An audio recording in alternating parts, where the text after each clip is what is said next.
Good morning. Good morning, everybody. It's an honor to be in the same room as so many courageous warriors for the cause.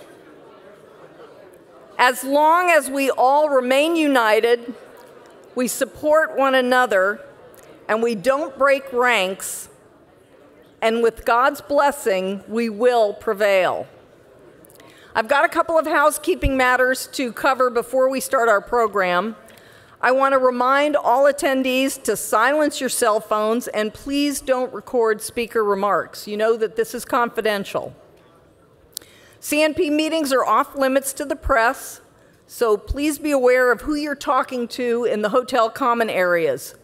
Don't grant interviews. If you run into a reporter asking questions about the events, please let a member of the CNP staff or leadership team know immediately. Next, I'd like to invite the CNP Action, Inc. board members in attendance to the stage. So come on up, please, to the stage right now. While we're waiting for our board members to come up to the stage, I'd like to introduce Bob McEwen. Hey, Bob. I know you all know Bob. You don't know that he has actually multiple jobs. In addition to being CNP Action, Inc.'s president, he serves as the executive director for the Council for National Policy. Bob and his wife Liz have 4 children and 8 grandchildren, and they live in Fairfax Station, Virginia. Bob? Thank you, Sandy. We're going to take a moment here to do something that I think is appropriate for all of us. The scripture says, do not withhold honor from whom honor is due.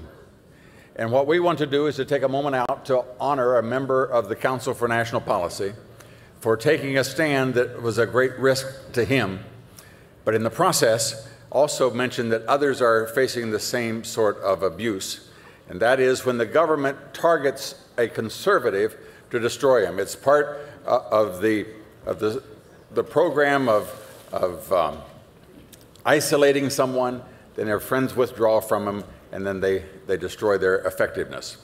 Pat Nolan has been a member of the council for well over 20 years. He was the Republican majority leader in California, and he was leading the force that would have preserved California for what it was. But the FBI formed an artificial corporation and created a PAC, and then asked for the support of a particular bill, introduced a bill which they knew that he would support, and then they made contributions, and then they said the reason he got the contribution was because he supported the bill, and for that they put him in jail for over 2.5 years. And on Wednesday, 2 days ago, the President of the United States, fortunately, has now been over 20-some years, and they broke his health, his financial, his reputation, et cetera, but the President gave him a complete pardon on Wednesday, which was appropriate for that to happen.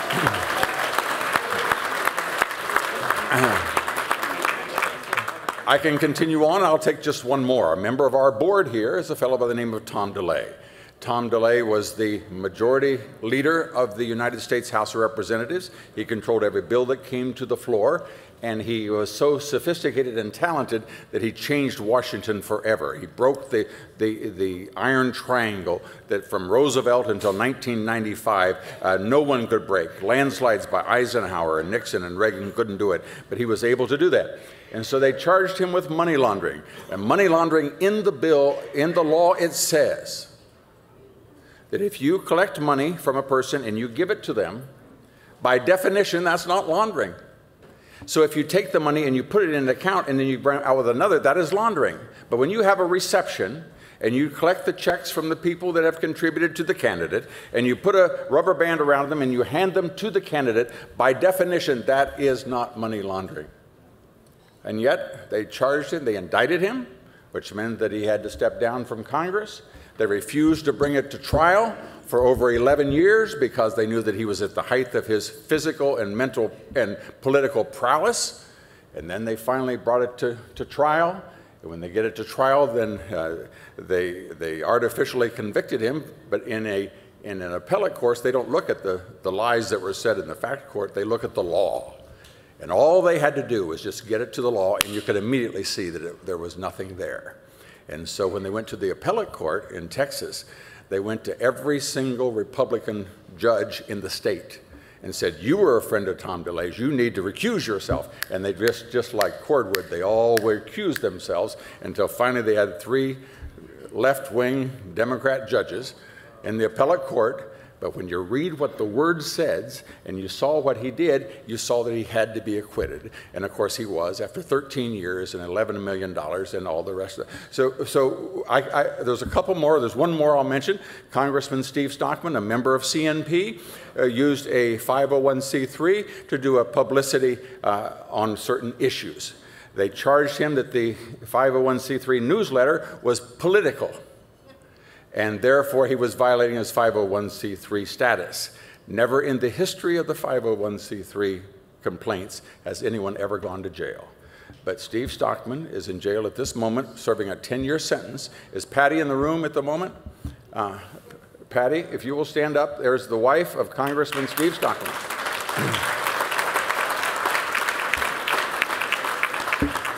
We could mention Phil Zodhiates, also a member of CNP, but we'll move on to talk to the situation here.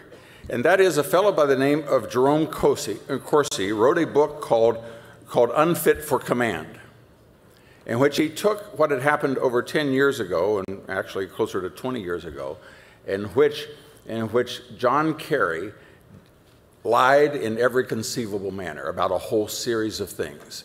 But then, having been elected to the U.S. Senate, that is somewhat dissipated. And Jerome Corsi went back and spoke to the swift boat veterans that served with him and mentioned the fact, of course, he was only in Vietnam for 91 days. And from that, he parlayed that into an anti-American scribe in which he said that American soldiers cut off ears were worse than Genghis Khan and all the rest.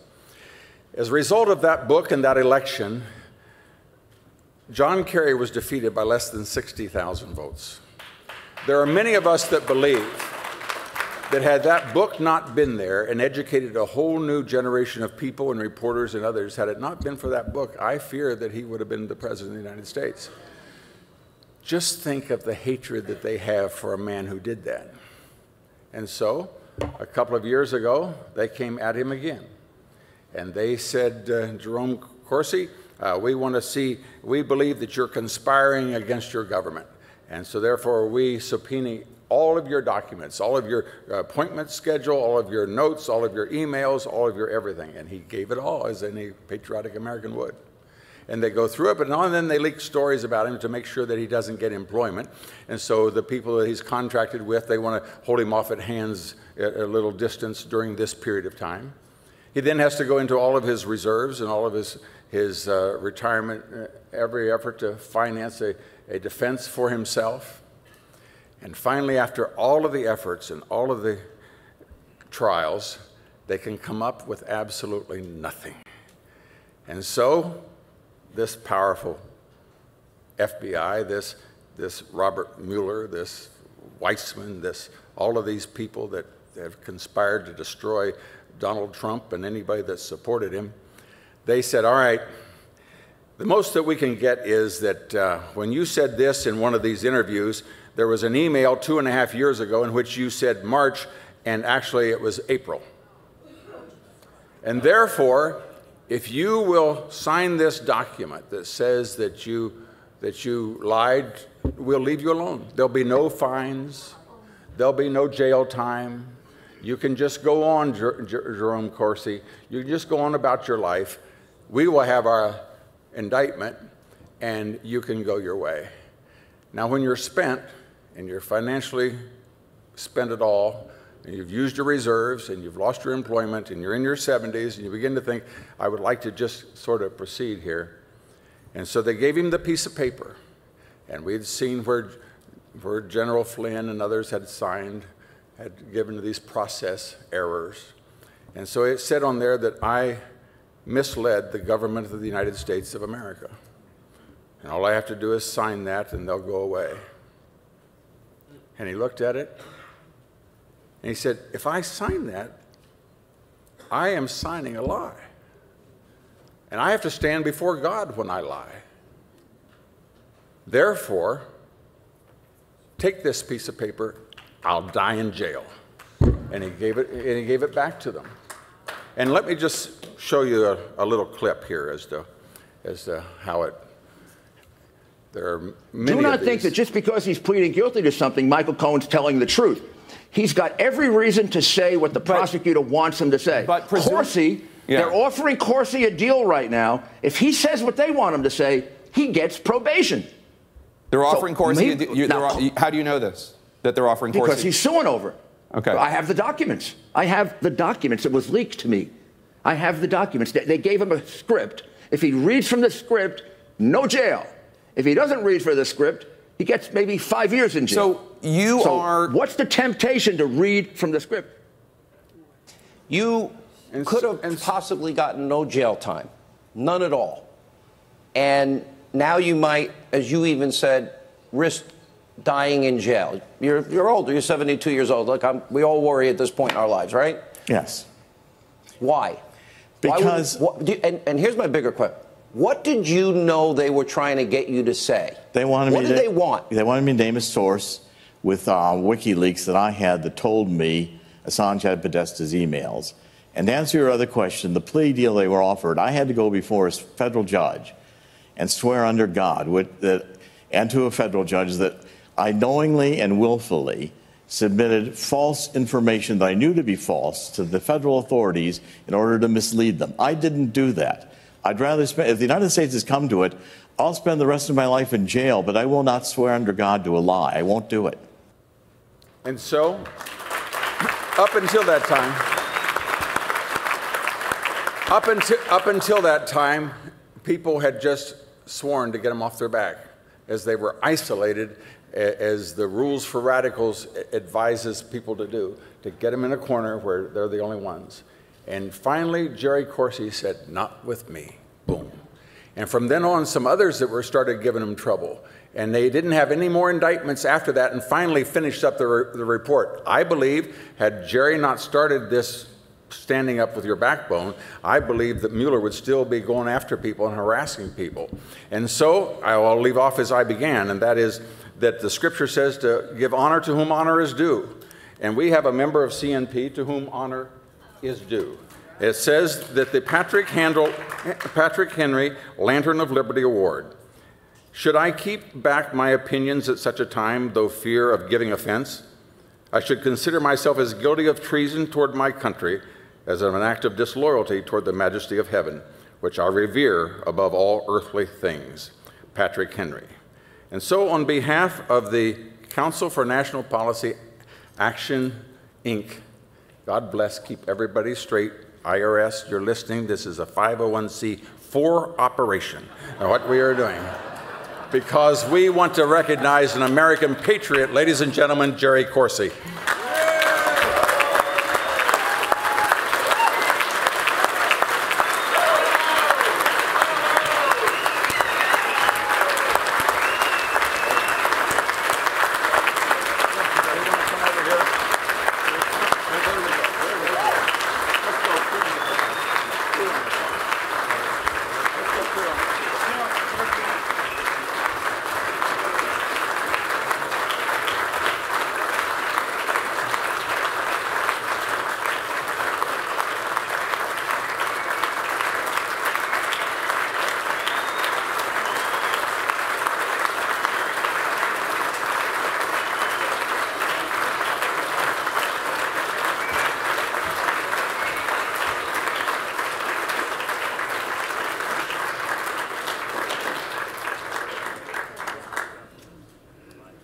Jerry? You're on, bro. Here we are. All right.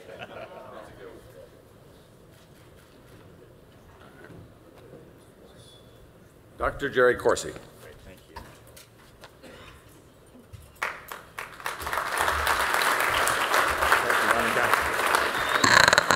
Thank you all. My wife Monica and I are honored more than we can tell you by this award.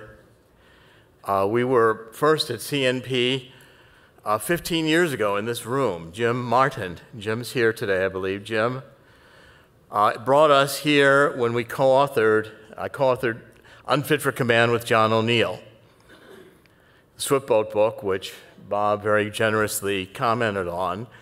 And I've written since then 23 books.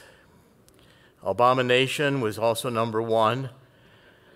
When the special prosecutor came after us, our attorney said, I need to look in my rear view mirror. There's a lot of corpses of Democrats behind us, and they end to get even. And they did. The pressure put on us, I went to cooperate. We spent 40 hours. And let me briefly explain to you what happens is you go to Washington with your attorney. The FBI picks you up at your hotel room, and they brought us to an unmarked FBI building in southeast Washington.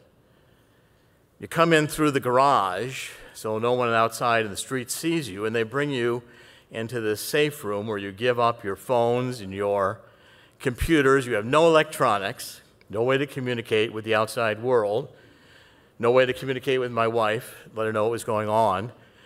They bring us internally in the building to a conference room with no windows and no clock. And then on this long conference table, in come 3 of the top special prosecutors. Jeannie Rhee was one of them, who was the Hillary Clinton attorney in the Clinton Foundation, and 6 to 9 FBI, and they sit across from you, me and my attorney, and they begin asking you questions. And it goes on for hour after hour, up to 8 hours a day. We did this for 40 hours over 2 months. And it was grueling. I mean, they were vicious. They were convinced that I had a link to Julian Assange because in July and August, it was our 25th wedding anniversary, and Monica and I were in Italy. I had time in 2016, July and August. I figured out that Julian Assange had Podesta's emails, and he was going to release them in October. I figured out he was going to release them drip by drip. I had a pretty good idea what would be in the emails. I communicated this to Roger Stone and others. The FBI, and monitoring all my phone calls, even from Italy, all my emails, all my correspondence, were convinced I had the link to Julian Assange, and I'd introduced Roger Stone, and then through Roger Stone, Donald Trump, and this was their collusion theory, where then Donald Trump and Roger Stone could tell WikiLeaks how to release these emails to do the most harm to Hillary Clinton. The problem was it never happened. I didn't know Julian Assange. I've never spoken with Assange or WikiLeaks. I had no communication with them. We spent 20 hours going through this, and the prosecutors and the FBI are vicious. They went to see everybody I communicated with, everyone I knew in 2016 and 2017.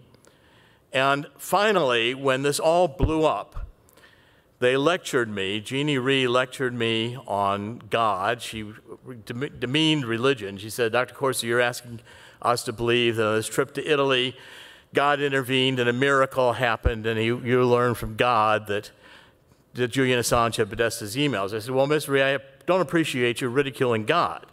But if you're asking me if I figured it out myself, I'll stay by the answer, yes, I did. And then another one of the prosecutors, a guy named Zelensky, ridiculed all my writings, these 23 books. He said, you take a fact here, they're all lies. You get millions of people to believe in you. You don't know the difference between truth and falsity. He gave me a lecture on truth and falsity. I sat and thought of that moment of, the interrogation of Christ by Pontius Pilate, when Christ says, I am the truth, I am the way. And the famous question the Pilate asks at that point to Jesus, he says, what is truth? And Zelensky was telling me he was the arbiter of truth, and that they knew that Donald Trump was a traitor, and they were just looking for a crime. Well, they threw me out, and they said they were going to prosecute me in front of a judge and jury here in Washington, D.C. that would hate me. They were going to try to have 25 years, put me in prison sentencing. They might get 5. I'd probably die in prison.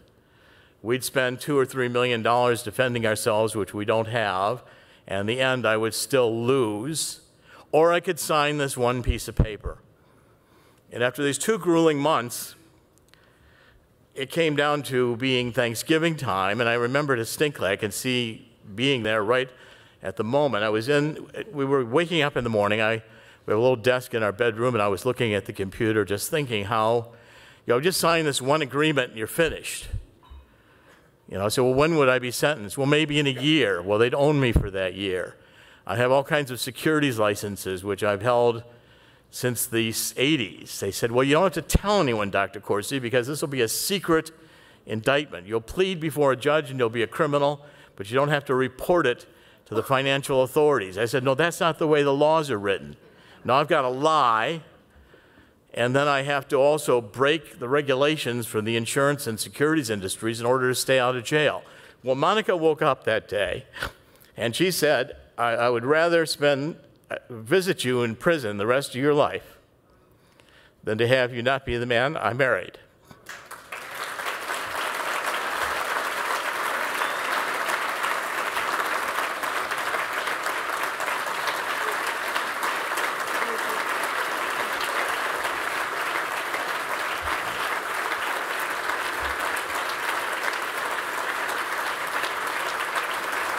Thank you all. Thank you very much. I knew at that moment that I had everything I needed to make the decision. And on Monday, after Thanksgiving, that very first Monday, I went on television, national television, to One American News, and I announced to the world I was not going to take Mueller's deal, that he could put me in prison the rest of my life, but I had not, as I said on the Hannity show, I had not committed this crime, and I was not going to swear to a judge that I had. And from that moment on, every day, we decided we'd go on national television. Monica appeared in national television. She'll speak about it in a minute. And we fought them.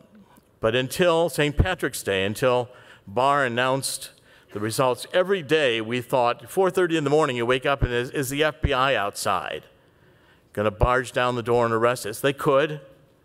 We had to tell the family it could happen. CNN parked a car outside of our house for weeks, hoping to catch us being arrested. But we went on national television. I wanted to tell the world that this was a fraud. And that's where I decided I'm going to write a book on it.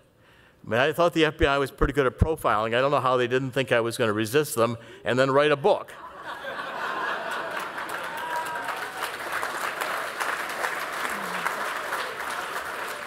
So the book is Silent No More, and in it I think you can see the 2 things I kind of want to conclude on. One, had they broken me, I'm confident Mueller would have concluded collusion, because he would have said I was a liar and they owned me, and this was how Donald Trump, I was the pivotal witness in their entire deal. And they were furious that they couldn't break me. They tried all kinds of psychological techniques of questioning me, regression, abusive. They had a book 8 inches thick with my name on it. They'd ask you a question. They said, well, this email 2 years ago on tab 34 disagrees with what you just said. And I said, well, look, I'm going to tell the world that you guys are the criminals. And I'm going to tell the world that this is a political investigation that's in search of a crime. And it won't be done by me in my time. In my time, I've always said I'm here not for an earthly purpose. We can't take anything but our experience with us. And I've always said, in the end, God always wins. And I believe that to be the case here. We could not have gotten through this without the grace of God and what sustained us, your prayers and our belief in Jesus Christ as our Lord and Savior. And I proclaimed that on national TV to their dismay. Let me ask Monica to say something as well. Monica, please. Okay. Well, I would like to thank every one of you and the ones that are not here as well for all the prayers and emails and all the support that we always got from everybody. It had really got us through this very, very difficult time. I think we're almost 30 years married, and in 30 years we like every couple, go through things, but this by far has been the worst and the most difficult one. But I believe that love has a lot to do with it. All the prayers, last time at CNP, everybody came over, and, in many of the speeches that Jerry has given, we had a lot of support. I think that has, a lot to do. Courage has a lot to do. And, determination to say always the truth and to stay with the truth no matter what the outcome is. And I believe that we are very strong together. I've come from a very strong background. My father fought in the war, and it was a very tough man, and raised me to be kind and warm and loving, but also very tough and not to give in when the adversaries come around. So he had a famous saying that kept me going for many years, and I only had to use it this once. And he said, we, the people, everyone, are all dead on vacation. Okay, so you better take every day and enjoy it as the last day of your vacation. So that's what we did. Every day we woke up and we say, we have each other.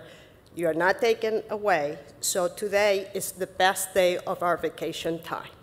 Thank you very much.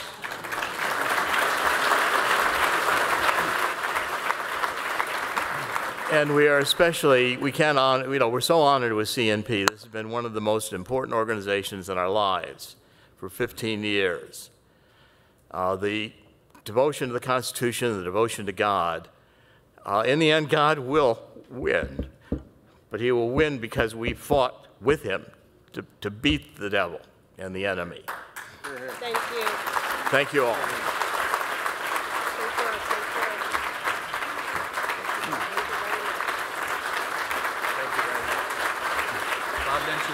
I'm going to do that.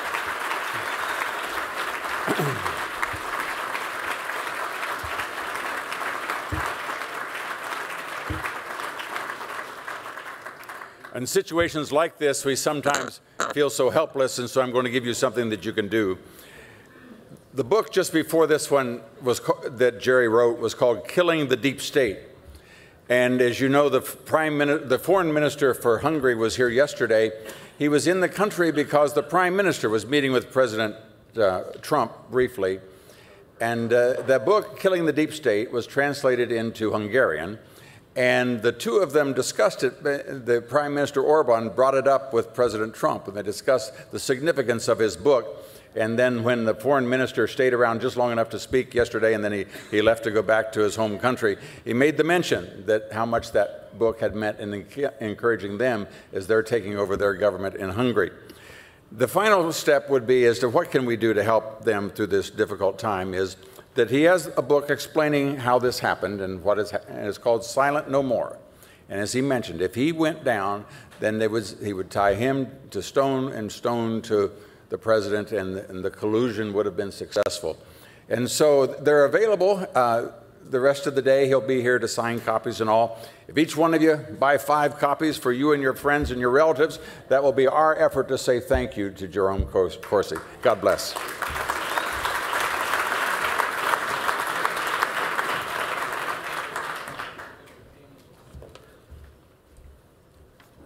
Wow, that was something. I'd like another round of applause for the Corsis.